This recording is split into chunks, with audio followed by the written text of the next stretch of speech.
আসসালামু আলাইকুম, আশা করি সবাই ভালো আছেন। আজ দেখাবো সজনে ডাঁটা দিয়ে একটি চচ্চড়ি রান্না করার রেসিপি। আজকে রান্নার জন্য লাগছে সজনে ডাঁটা, আর সজনে ডাঁটাগুলো এখন একটু চিকনি হয়। আরও লাগছে আলু এবং টমেটো। প্রথমে রান্নার জন্য আমি নিয়ে নিচ্ছি সরিষার তেল, দিয়ে দিচ্ছি 1 চামচ পরিমাণে 5 ফোড়ন। আর এই রান্নাটি কিন্তু সরিষার তেল দিয়েই খেতে ভালো লাগে। 5 ফোড়নটা দিয়ে কিছুটা নেড়ে নিচ্ছি। যখন এই 5 ফোড়ন থেকে খুব সুন্দর একটা ফ্লেভার ছড়াবে তখন দিয়ে দিচ্ছি 2টি শুকনো মরিচ। শুকনো মরিচ দিয়ে কিছুটা ভেজে আলুগুলো দিয়ে দিচ্ছি। আর আলু যেহেতু সিদ্ধ হতে একটু সময় লাগে, তাই প্রথমত আলুটা কিছুক্ষণ ভেজে নিচ্ছি। এবার দিয়ে দিচ্ছি টমেটো। স্বাদ মতো লবণ দিয়ে টমেটো এবং আলু কিছুক্ষণ রান্না করে নিতে হবে। আর এই সময় ঢাকনা দিয়ে ঢেকে রান্না করে নিচ্ছি যেন টমেটো এবং আলুগুলো খুব ভালো মতো সিদ্ধ হয়ে যায়। এবার ঢাকনা খুলে কিছুটা নেড়ে অ্যাড করে দিচ্ছি সজনে ডাঁটা। আরও ঝালের জন্য দিয়ে দিচ্ছি কাঁচামরিচ, স্বাদ মতো লবণ এবং হাফ চামচেরও কিছুটা কম হলুদ গুঁড়ো। এখানে আর এক্সট্রা কোনো মশলা অ্যাড করব না, তবে রান্নার শেষের দিকে আরও কিছু জিনিস অ্যাড করতে হবে।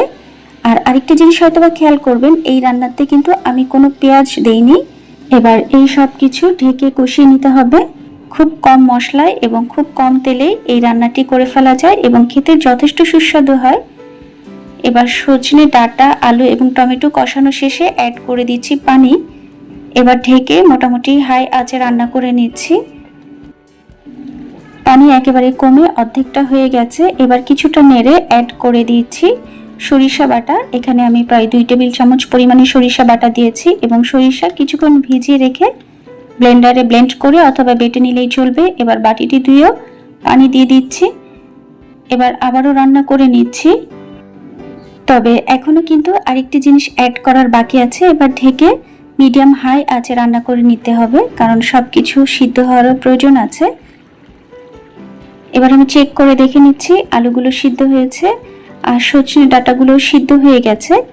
এবার আমি অ্যাড করে দিচ্ছি 1/4 স্পুন পরিমাণে চিনি। এবার আবারও রান্না করে নিচ্ছি। এই পর্যায়ে রান্নাটি হাই আঁচে করতে হবে এবং পানি শুকিয়ে আসা পর্যন্ত রান্না করতে হবে। যখন ঝোলটা ঠিক এমন মাখা মাখা হয়ে যাবে তখন নামিয়ে নিচ্ছি এই মজাদার সজনে ডাঁটা চচ্চড়ি।